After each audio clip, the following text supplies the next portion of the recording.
Hello friends, मैं अभिषेक आपका स्वागत करता हूं अपने यूट्यूब चैनल में। आज की इस वीडियो से हम क्लास 10th के maths from R D Sharma के चैप्टर नंबर 1 रियल नंबर्स के बारे में पढ़ेंगे। तो देखिए, इससे पिछली वीडियो में हमने Euclid division lemma and Euclid division algorithm के बेसिस पर क्वेश्चंस को सॉल्व कर लिया था। इस वीडियो में जो हमें पढ़ना है वो पढ़ना है प्राइम फैक्टर्स के बारे में, जिसमें हम आज की इस वीडियो में हम एक्सरसाइज आर डी शर्मा से एक्सरसाइज 1.3 एंड एक्सरसाइज 1.4 को भी कवर करेंगे। तो सबसे पहले समझते हैं इस प्राइम फैक्टर्स को। तो देखिए, प्राइम फैक्टर्स क्या होते हैं, ताकि हम जब प्राइम फैक्टराइजेशन करें तो हमें पता होना चाहिए कि किस तरीके से हम प्राइम फैक्टर्स निकालेंगे। तो देखिए, प्राइम फैक्टर्स में बेसिकली यह प्राइम नंबर को डिनोट कर रहा है और हमें किसी भी नंबर्स के फैक्टर्स निकालने रहते हैं। जैसे कि इसे करने का जो हमें प्राइम नंबर्स हमने पढ़े थे कि प्राइम नंबर्स वे नंबर होते हैं जिनके कि सिर्फ और सिर्फ दो ही कॉमन फैक्टर्स होते हैं। एक तो हुआ 1 होगा और वह नंबर अपने आप में भी प्राइम फैक्टर्स, वह उसका अपना खुद का भी फैक्टर जो रहेगा वह उसके साथ में इंक्लूड होगा। यानी कि इसके सिर्फ कितने फैक्टर्स बनेंगे, दो ही फैक्टर्स पॉसिबल हैं। तो जब हम प्राइम फैक्टर्स की बात कर रहे होंगे, प्राइम फैक्टर्स की वजह से as a product of prime factors किसी नंबर को रिप्रेजेंट करेंगे। जैसे कि मान लेते हैं यहाँ पर दे रखा है कि नंबर 140, तो इसे मुझे कुछ इस तरीके से रिप्रेजेंट करना है कि मैं जब इसका फैक्टर्स बनाऊँ, जैसे कि 2 × का 70, तो हम देख रहे हैं कि ये फैक्टर्स तो बिल्कुल बन गए, यानी हमने इसे फैक्टराइज तो कर दिया, लेकिन यह क्या है, हमारा प्राइम फॉर्म में नहीं आया है, क्योंकि 70 is not a prime number. तो हमें इसे जब तक फैक्टराइज करना है कि जब तक हम इसे product of its prime number में ना बदल दें। तो 140 को कैसे रिप्रेजेंट करेंगे, 2 × 2 × 5 × का 7। इसे हमने इससे पिछली क्लासेज में कुछ इस तरीके से भी रिप्रेजेंट करना सीखा था। 2 से हम इस तरीके से करते थे और इसे जब तक करते जाते हैं जब तक कि यह नीचे रिमाइंडर कितना ना आ जाए, 1 ना आ जाए। इसके अलावा जो हम नंबर इंक्रीमेंट ऑर्डर में लेंगे उसी तरीके से हमें लेना। पहले हमें 2 को लेना, फिर हम 3 से चेक करेंगे, फिर हम 4 से चेक करेंगे। क्या नहीं, 4 से हम इसलिए नहीं चेक करेंगे क्योंकि प्राइम नंबर नहीं है।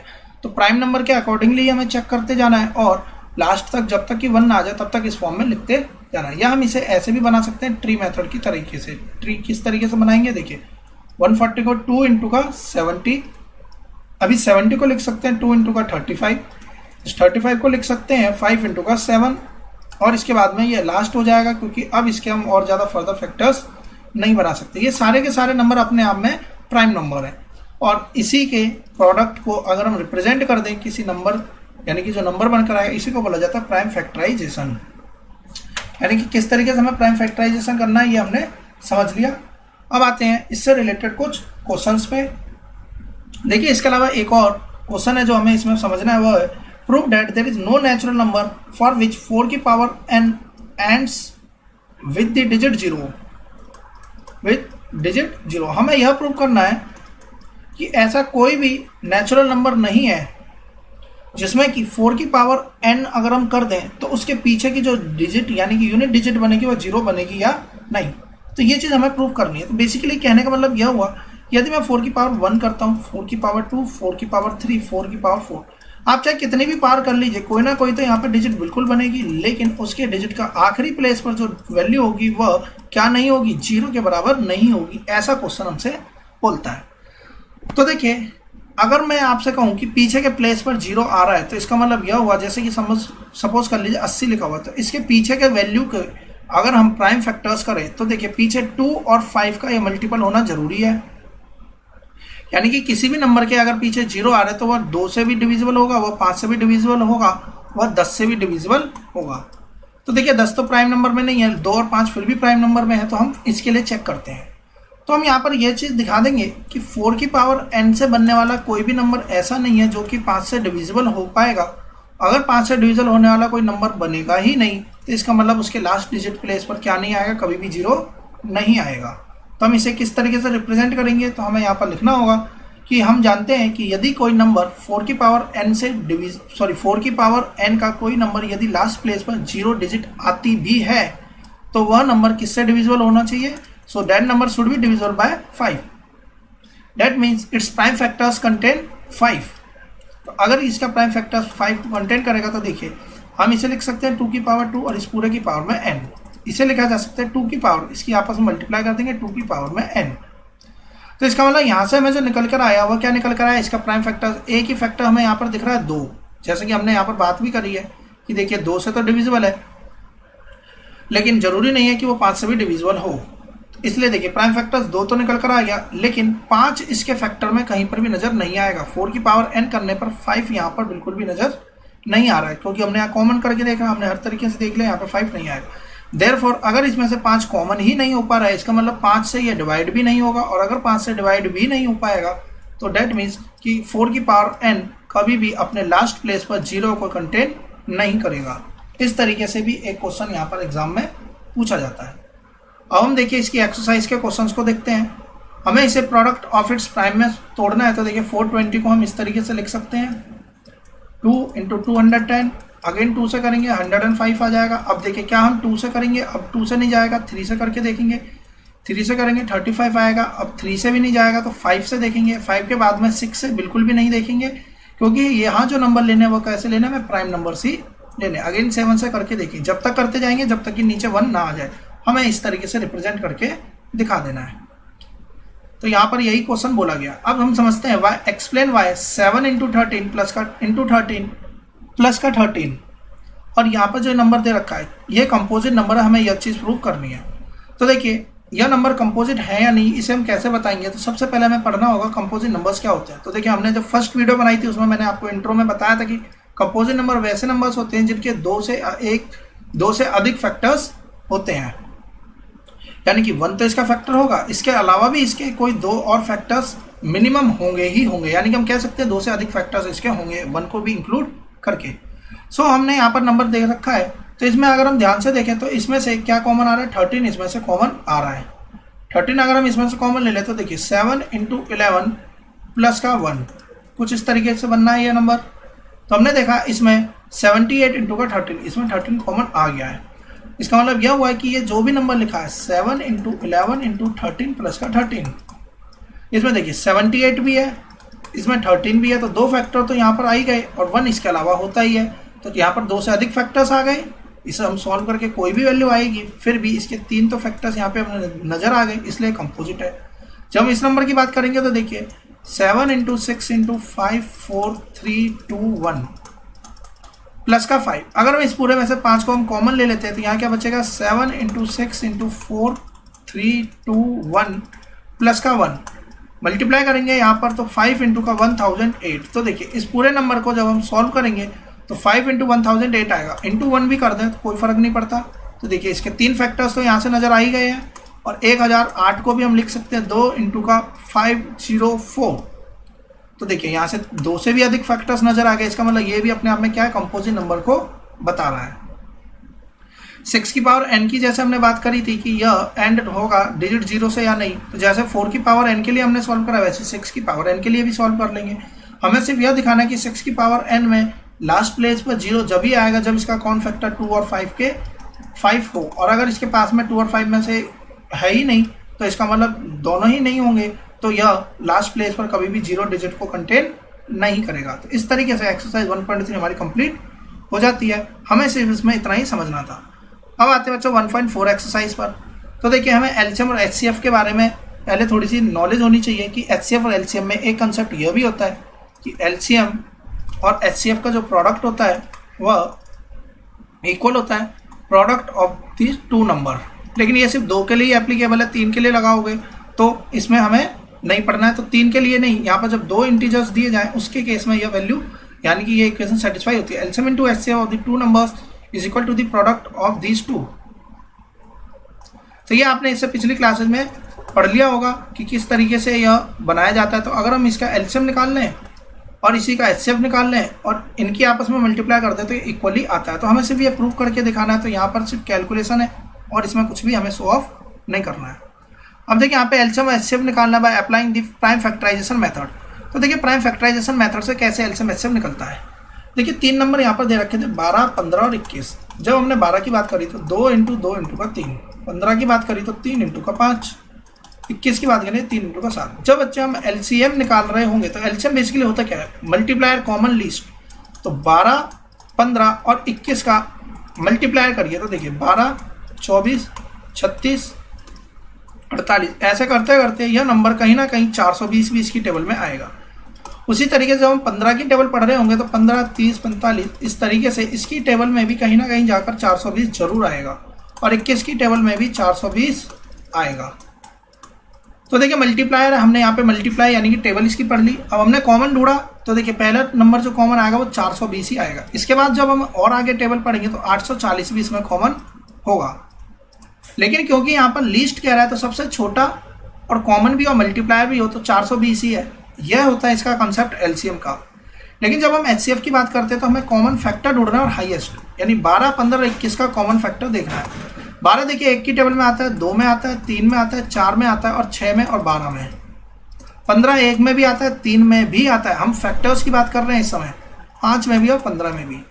21 की बात करें तो देखिए 21 किस की टेबल में आता है, 1 में भी, 3 में भी, 7 में भी और 21 में भी। फैक्टर ढूंढने थे, फैक्टर्स हमने कर दिए। कॉमन ढूंढना है तो देखिए 1 कॉमन है, 3 दोनों में कॉमन है और इसके अलावा कुछ कॉमन नहीं। और हमें हाईएस्ट ढूंढना, तो हाईएस्ट क्या हो जाएगा 3। तो हमारा एचसीएफ कितना बनेगा इस केस में 3। तो ये है बेसिक कंसेप्ट एलसीएम और एचसीएफ का कि एलसीएम क्या होता है, एचसीएफ क्या होता है। अब हम एलसीएम एचसीएफ 5th क्लास से सीखते हुए आ रहे हैं तो इसे आपको पता होना चाहिए कि किस तरीके से एचसीएफ और किस तरीके से एलसीएम निकाला जाता है और इसके पीछे का क्या कंसेप्ट है कि क्वेश्चन को रीड करके हम इसमें एलसीएम और एचसीएफ बता पाएँ। अब देखिए यहाँ पर एलसीएम एचसीएफ कैसे निकालेंगे, 12, 15 और 21। अगर मैं एलसीएम की बात करता हूँ तो जितने भी नंबर यहाँ पर दिखाई दे रहे हैं सबको लिख दीजिए। 2 भी है, 3 भी है, 5 भी और 7 भी है। जो नंबर मैक्सिमम टाइम आ रहा है, जैसे कि 2 यहाँ पर 2 बार आ रहा है तो यहाँ पर 2 बार है तो इसलिए इसकी पावर में 2 आ जाएगा। अगर मान लीजिए कि यहाँ पर 1 बार आ रहा होता तो हमें टोटल काउंट नहीं करना, हमें इस पूरे में देखना है कि यहाँ पर कितनी बार है 2 बार, यहाँ पर कितनी बार है 1 बार। तो मैक्सिमम जितनी बार है सिर्फ उसी को लेना है। तो यहाँ 2 बार है, 2 बार लिख दिया। तो ध्यान रखिएगा हम यहाँ पर नंबरों को काउंट नहीं करेंगे, हमें देखना है कि 1 में कितनी बार मैक्सिमम है। 3 देखिए यहाँ भी 1 बार है, यहाँ भी 1 बार, यहाँ भी 1 बार। इसका मतलब 3 को 1 ही बार लेना है। और यहाँ पर कहीं पर भी 3 2 बार आ जाता, अगर 3 कहीं पर भी 2 बार आ जाता तो हम 2 बार लेते हैं। अगर मान लेते कि 3 यहाँ पर 3 बार आ जाए, 4 बार, तो अब मैं यहाँ पर 4 लिख देता, इसकी पावर में कितना कर देता, 4 कर देता। आई होप ये आपको पता होगा पहले से ही। 5 की पावर 1, 7 की पावर भी 1। तो इस तरीके से 7 की पावर भी हम यहाँ पे 1 कर देंगे। सॉल्व करेंगे 4 × 3 × 5 × 7। देखिए 5 3 15, 15 4 60, 60 × 7 420। और वहीं पर अगर हम एचसीएफ की बात करें तो हमें सिर्फ इसमें से यही देखना है कि कॉमन क्या नंबर बनता है। तो 3 कॉमन था इसलिए हमारा एचसीएफ आ जाएगा 3। तो इस तरीके से हम इसमें एलसीएम एचसीएफ निकाल लेंगे और ये बहुत ही आसानी से हमारे क्वेश्चन सॉल्व हो जाएंगे। गिवन है यहाँ पर एचसीएफ दे रखा है और एलसीएम हमसे पूछा जा रहा है। तो देखिए एचसीएफ देने का मतलब यह हुआ यहाँ पर हमें क्या लगाना है, वो फॉर्मूला लगाना है जिसमें कि एचसीएफ एलसीएम की मल्टीप्लाई करके प्रोडक्ट ऑफ 2 नंबर आ जाता है। यानी कि हमारे सामने एचसीएफ दे रखा 9 और एलसीएम हमें निकालना है। तो जरूरी नहीं कि हम इसे एलसीएम एचसीएफ से ही निकालें, इस 9 को यहाँ डिवाइड कर देंगे तो भी एलसीएम हमारा निकल के आ जाएगा। इसीलिए यहाँ पे क्वेश्चन दिया गया था LCM into HCF product of this 2 numbers. कहता है can 2 numbers have 16 as their HCF and 380 as their LCM. कहता है कि क्या कोई ऐसे 2 नंबर हो सकते हैं जिसका एचसीएफ तो 16 आ जाए और एलसीएम उसका 380 आ जाए। तो एक चीज़ का ध्यान रखिएगा जब हम इन टाइप के क्वेश्चंस को करते हैं, जैसे कि यहाँ पर हमने देखा एलसीएम 420 था, एचसीएफ कितना आया 3 आया। तो ये जो 3 है ना, ये 420 जो ये 3 है ये इसका फैक्टर होगा। 420 का फैक्टर में 3 जरूर आएगा, यानी कि ये इसका फैक्टर्स रहता है। तो जैसे कि इस क्वेश्चन में बात करें कि 16 यानी कि कोई ऐसा नंबर है जिसका एचसीएफ 16 हो, तो बिल्कुल हो सकता है। क्या कोई ऐसा नंबर है जिसका एलसीएम 380 हो, ऐसा भी हो सकता है। लेकिन क्या ऐसा हो सकता है कि 2 ही नंबर इन्हीं का एचसीएफ निकाले तो 16,000, इन्हीं का एलसीएम निकाले तो 380 आ जाए? क्या ऐसा हो सकता है? अब क्वेश्चन ये कहता है। तो बेसिकली ऐसा पॉसिबल हो भी सकता है और नहीं। अब ये कैसे बताएंगे, तो देखिए कैन 2 नंबर्स यहाँ पर दे रखा है, हमने डिवाइड करा 380 को 16 से, we get 23 as a quotient and 12 as a remainder. यानी कि LCM is not exactly divisible by HCF. कहने का मतलब यह होता है कि जो एलसीएम होता है वो एचसीएफ से डिविजिबल होना ही चाहिए। तो यदि 380 16 से हम डिवाइड कर रहे हैं तो ये डिविजिबल नहीं है। इसका मतलब कि यहाँ पर क्या हुआ कि ये ऐसा कोई भी 2 नंबर नहीं होंगे जिसका एचसीएफ 16 हो और एलसीएम 380 हो। तो इस तरीके से हम क्वेश्चन नंबर 4 को कंप्लीट करेंगे। अब आते हैं बच्चे क्वेश्चन नंबर 5 पे। देखिए क्वेश्चन नंबर 5 का कहता है कि the HCF of 2 number 145 and LCM दे रखा है यहाँ पर 2175 और हमसे कहता है if 1 number is 725 find the other. तो अगेन 145 और 2175 एलसीएम है, यहाँ पे एचसीएफ है और इसे डिवाइड कर दे अगर हम 725 से तो हमारा दूसरा नंबर निकल के आ जाएगा। तो ये क्वेश्चन कहता है find the smallest number which one increase by 17 is exactly divisible by both 520 and 468। यानी कि एक ऐसा छोटे से छोटा नंबर बताइए। तो ध्यान रखिएगा, छोटे से छोटा का मतलब जरूरी नहीं कि इसमें एलसीएम ही निकालना, हमें अपनी कंसेप्ट को समझना है, तब जाकर हम एलसीएम एचसीएफ निकाल पाएंगे। बहुत छोटे से छोटा नंबर निकालना है जिसे कि 17 बढ़ा दिया जाए। यानी कि कोई एक नंबर है जिसमें अगर मैं 17 जोड़ दूँ तो जो भी नंबर बनकर आएगा वह नंबर एग्जैक्टली डिविजिबल हो जाए 520 से भी और 468 से भी। यानी कि वह नंबर हमें निकालना है। इसे मान लेते हैं x, इसे मान लेते हैं y। यानी कि x यहाँ पर फाइंड आउट करना है और 520 यहाँ पर दे रखा है और अगले केस में यहाँ 468 यहाँ पर दे रखा है। इससे पहले जो हमने क्वेश्चन करे थे लार्जेस्ट नंबर वाले, उसमें हमने इस वैल्यू को फाइंड आउट करना था, लेकिन इस बार में हमें डिविडेंड निकालना है। तो ये जब भी हम निकालेंगे तो यह जब भी पॉसिबल है, यानी कि 520 से भी पूरी तरीके से कट जाए और 468 से भी पूरी तरीके से कट जाए। इसका मतलब यह हुआ कि नंबर इनसे बड़ा ही होगा। इसका मतलब यह हुआ कि अगर नंबर इनसे बड़ा है तो हमें इस केस में क्या निकालना है, एलसीएम ही निकालना है। तो बेसिकली हमने इन दोनों का पहले एलसीएम निकाला, क्योंकि एलसीएम इसके बराबर है, जबकि हमें ये वैल्यू तो नहीं चाहिए, हमें चाहिए वाई। क्योंकि बोला जा रहा है कि छोटा नंबर निकालिए जिसे 17 बढ़ाया जाए, तो हमें इस नंबर में से 17 घटा देंगे तभी तो हमारे पास में वाई आएगा। तो देखिए जितना भी एलसीएम बना उसमें से देखिए 17 पहले ही माइनस कर दिया। अब अगर मैं इस नंबर में 17 जोड़ देता हूँ तो मेरी जो वैल्यू बनेगी वो कितनी बनेगी, 4680 के बराबर बनेगी। तो इस तरीके से हम यहाँ पर फाइंड आउट कर लेंगे। देखिए यहाँ पर प्रिंटिंग मिस्टेक हो सकती है, तो आप इसको कैलकुलेशन अपने बेसिस पे कर लीजिएगा किस तरीके से कैलकुलेट करके, क्योंकि यहाँ पर 1 एक्स्ट्रा लग रखा है। सो यहाँ पे 4663 ही यहाँ पर जो नंबर बनेगा वह करेक्ट होगा। सो इस तरीके से हमें इन क्वेश्चंस को सॉल्व करना है। अब आते हैं अगले क्वेश्चन पे और इसे समझते हैं कि क्या लैंग्वेज कहता है। Find the smallest number which leaves the remainder 8 and 12 when divided by 28 and 32। अब क्वेश्चन यह कहता है कि कोई ऐसा नंबर निकालिए जिसे डिवाइड करने पर यहाँ पर तो रिमाइंडर आ जाए 8 और यहाँ पर रिमाइंडर आ जाए कितना, 12। अभी तक जो हम क्वेश्चन कर रहे थे इससे पिछली एक्सरसाइज में, वहां पर हम बीच वाली वैल्यू, इस वैल्यू को फाइंड आउट कर रहे थे, लेकिन यहाँ पर अब हमें इस बीच वाली वैल्यू को निकालना है। सो देखिए इस टाइप के क्वेश्चंस को हम कैसे सॉल्व कर सकते हैं, इसे हमें समझना होगा। देखिए 28 और यहाँ पे 32 लिखा हुआ है। अगर मैं इन दोनों का एलसीएम निकाल लेता हूं तो एलसीएम आएगा 224, जैसा कि यहाँ पे मेंशन्ड है। सो 224 यहाँ पर एलसीएम आएगा, यानी कि 224 इससे पूरी तरीके से डिविजिबल हो जाएगा। लेकिन हमारा आंसर तो 224 नहीं आएगा। ऐसा इसलिए क्योंकि हमारा आंसर जो लाना है, हमें ऐसा नंबर चाहिए जिसे हम इसे पूरी तरीके से डिवाइड करें तो यहाँ पर रिमाइंडर कितना बने, 8 बन जाए और यहाँ पर रिमाइंडर कितना बने, 12 बन जाए। तो दोनों ही केस में जो रिमाइंडर बनेगा, यानी कि देखिए 28 से जब मैं इसे डिवाइड करूंगा तो यहाँ पर रिमाइंडर कितना बनना है, 8। लेकिन अगर मैं इसकी बात करूं तो इस टाइप के क्वेश्चंस को मैं कैसे सॉल्व करना, इसके पीछे रीजन क्या है, इसकी बात मैं अभी थोड़ी देर में करता हूं। तो देखिए जो भी आंसर बनेगा, जैसे कि आंसर बना 224, तो मुझे क्या करना है, इसमें से 8 इस वाले का और इसमें से 12 दोनों ही हमें यहाँ पे घटाने होंगे, तब जाकर 204 यहाँ पर आंसर आएगा। तो यानी कि वह स्मॉलेस्ट नंबर हो जाएगा 204, जिसे अगर हम 228 से डिवाइड करें तो रिमाइंडर कितना देगा, 8 वो रिमाइंडर देगा। सो बेसिकली इसके पीछे रीजन क्या होता है, तो देखिए जब हम किसी नंबर को किसी नंबर से डिवाइड करते हैं तो एक होता है इसका पॉजिटिव रिमाइंडर और एक होता है इसका नेगेटिव रिमाइंडर। यहाँ पर हम देख रहे हैं कि पॉजिटिव रिमाइंडर तो 8 है। कहने का मतलब यह हुआ, अगर मैं आपसे बोलता हूँ कि इसका रिमाइंडर निकालिए, इस क्वेश्चन के पीछे जो कंसेप्ट है इसे हमें समझना जरूरी है कि इसके पीछे कंसेप्ट क्या लगा हुआ है, तब हम इस क्वेश्चन को अच्छे से समझ पाएंगे। तो ये क्वेश्चन क्या कहता था कि हमें डिवाइड करना 28 और 32 से। अगर मैंने किसी नंबर को 28 से डिवाइड करा, कोई भी नंबर हो सकता है, रिमाइंडर कितना आ रहा है 8, लेकिन अगर इसी क्वेश्चन को मैंने 32 से डिवाइड कर दिया तो अब रिमाइंडर कितना आ रहा है 12। अब मैं आपसे कहता हूँ कि मैंने यहाँ पर 12 लिखा है और मैं आपसे कहूँ कि यहाँ से रिमाइंडर निकालिए, तो देखिए 5 2 10, रिमाइंडर कितना आया 2, रिमाइंडर 2 भी आ रहा है, लेकिन रिमाइंडर ये भी तो हम कह सकते हैं कि रिमाइंडर -3 आ रहा है, यानी कि 5 में से इस 202 को अगर हम घटा दें तो रिमाइंडर कितना बनेगा, -3 भी इसका एक रिमाइंडर हो जाएगा। तो इसके 2 रिमाइंडर होते हैं, एक पॉजिटिव रिमाइंडर और एक होता है नेगेटिव रिमाइंडर।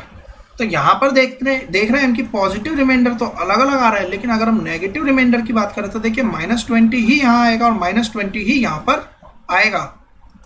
इस वजह से हमारा ये यहाँ पर जो सब्ट्रैक्ट हमने करा तो दोनों ही कोई -20 हमने यहाँ पर इसीलिए सब्ट्रैक्ट कर देंगे। तो बेसिक इसीलिए हम यहाँ पर इसे सब्ट्रैक्ट कर देते हैं, पॉजिटिव रिमाइंडर की बजाय हमने यहाँ पर नेगेटिव रिमाइंडर को देखना है।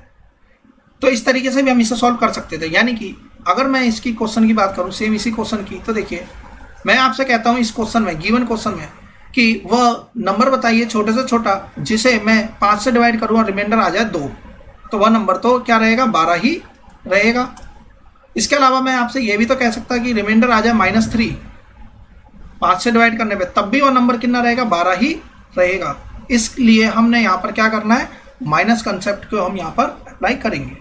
अब आते हैं अगले क्वेश्चन पे। अगला क्वेश्चन देखिए, what is the smallest number when which divided by this leaves remainder 7 in each case. तो हर एक केस में क्या रिमाइंडर दे, 7 रिमाइंडर ही देगा। अगर हमें सबसे छोटा नंबर निकालना है व्हेन डिवाइडेड बाय, जिसे हम डिवाइड कर दें 35 से भी उसे नंबर को डिवाइड कर दें, 56 से भी और 91 से भी, और तीनों केस में क्या रिमाइंडर दे, 7 रिमाइंडर दे। यानी कि जो नंबर आएगा अगर हम उसे पहले ही 7 बढ़ा दें, जैसे कि हमने एलसीएम निकाला तो वो तो पूरी तरीके से डिविजिबल हो जाएगा, और अगर मैं उसे 7 बढ़ा देता हूँ तो इसका मतलब क्या रहेगा, जब अब इससे डिवाइड करेंगे तो हर बार रिमाइंडर क्या देगा, 7 ही देगा, यानी कि सेम रिमाइंडर देगा। तो ध्यान रखिएगा, जब सेम रिमाइंडर देगा तो हमें प्लस कर देना है, और जब अलग अलग रिमाइंडर देगा और स्मॉलेस्ट नंबर निकालना है तो दोनों के केस में हमें कौन सा रिमाइंडर लेना है, नेगेटिव रिमाइंडर की बात करनी है। अब आते क्वेश्चन नंबर 11 पे। Rectangular courtyard is 18 metre long, 72 centimetre long. तो देखिए यूनिट अलग अलग है, पहले यूनिट सेम कीजिए। इसके बाद कहता है स्क्वायर टाइल्स हमें बिछानी है सेम साइज की।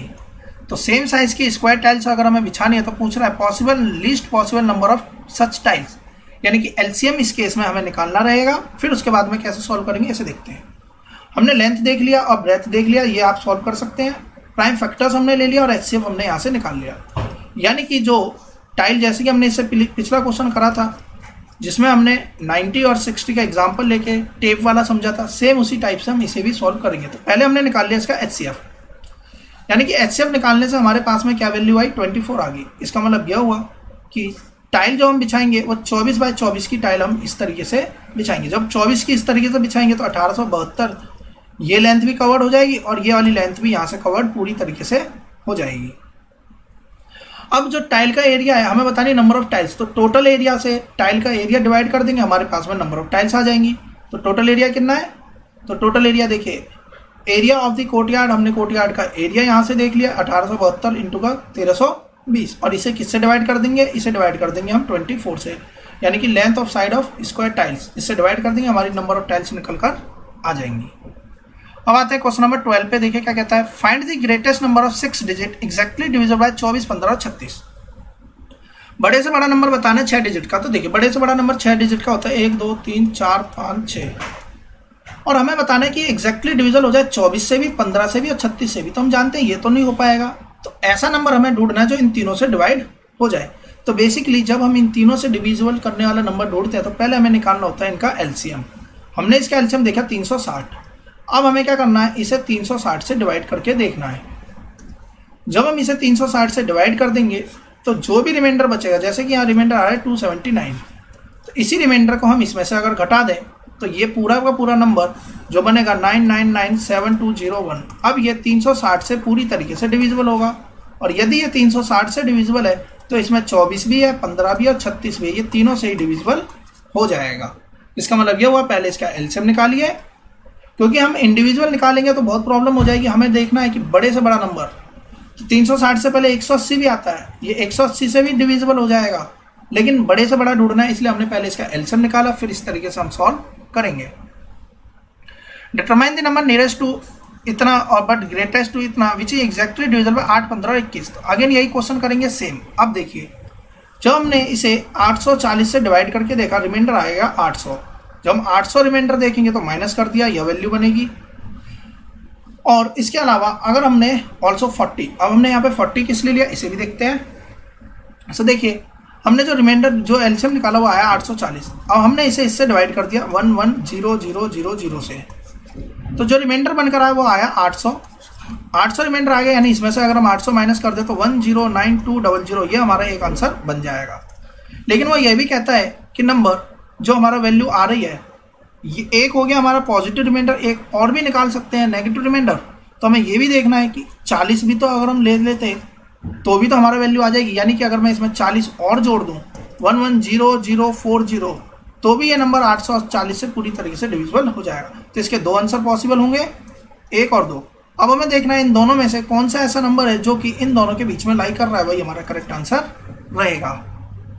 तो इस तरीके से हम इसे निकालेंगे। अब आते हैं क्वेश्चन नंबर 14 पे। फाइंड द लीस्ट नंबर, छोटे से छोटा number which is divisible by both all the numbers between 1 to 10। इसका मतलब हमें इस केस में इसका एलसीएम ही निकाल देना है, यानी कि 2520 ऐसा नंबर है जो 1 से लेकर 10 तक के सभी नंबर से डिवाइड हो जाएगा, और यही सबसे छोटा नंबर है। इसके अलावा आप कोई भी नंबर देखिए, वो किसी से हो सकता है, लेकिन ऐसा जरूरी नहीं कि सबसे हो जाए। A circular field has a circumference of 360 kilometre. 3 cyclists start together and can cycle 48, 60 and 72 kilometre a day round the field. When will they meet again? तो वो कहता है कि एक सर्कल है जिसका कि सर्कमफेरेंस है 360 किलोमीटर, और 3 साइकिल चलाने वाले पर्सन है जो कि इस साइकिल को चला रहे हैं 48, 60 और 72 किलोमीटर एक दिन में इस फील्ड के अबाउट। तो कहता है कि वो आपस में कब मिलेंगे। तो देखिए, जैसे कि 48 और ये 60 और ये 72 किलोमीटर साइकिल चला रहा है एक दिन में, तो हम देखते हैं कि यह कितने दिन, मतलब कि इन्हें समय कितना लगेगा।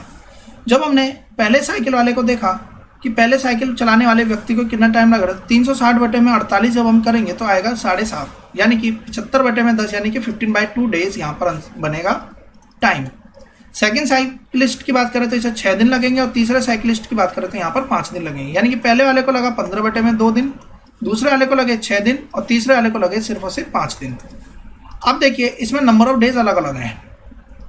अब मान लेते हैं कि सपोज कर लीजिए कि यहाँ पर 2 और यहाँ पर 3।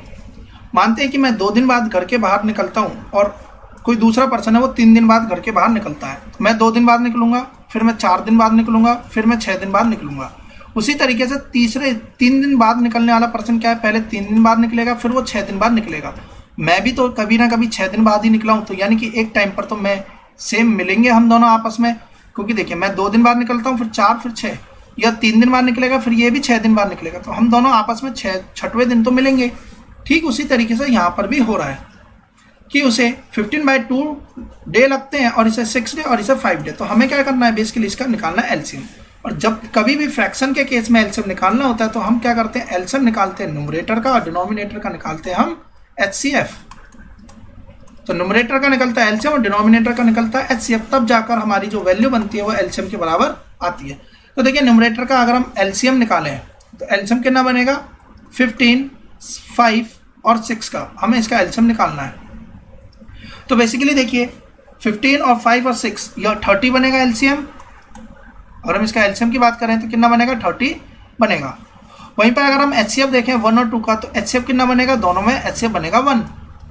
एचसीएफ आ गया 1, एलसीएम आ गया 30, तो यहाँ से जो वैल्यू बनेगी वो 30 के बराबर ही आएगी, यानी कि यहाँ पर 30 दिन उसे लगेंगे। इस तरीके से हम क्वेश्चन नंबर 15 को कंप्लीट करेंगे। अब देखिए, जैसा मैंने अभी यहाँ पर क्वेश्चन आपको समझाया है कि मैं 3 दिन बाद निकल रहा था, मैं 2 दिन बाद और दूसरा पर्सन 3 दिन बाद, तो हम 6वें दिन जाकर मिलेंगे। उसी तरीके से कदमों वाला क्वेश्चन भी होता है। जैसे मान लीजिए कि मैं 2 मीटर के बाद में हम यहाँ पर अपने कदम को रखते हैं, तो मैंने पहला कदम रखा 2 मीटर के बाद, फिर 4 मीटर के बाद, फिर 6 मीटर के बाद, और यहीं पर एक लाइन ड्रॉ हो रखी है। दूसरा व्यक्ति वो 3 मीटर के बाद में कदम रखता है, तो वो पहला कदम यहाँ रखेगा, दूसरा कदम वो रखेगा, तो हम दोनों के एक ही पॉइंट पर लाइन को टच कर जाएंगे।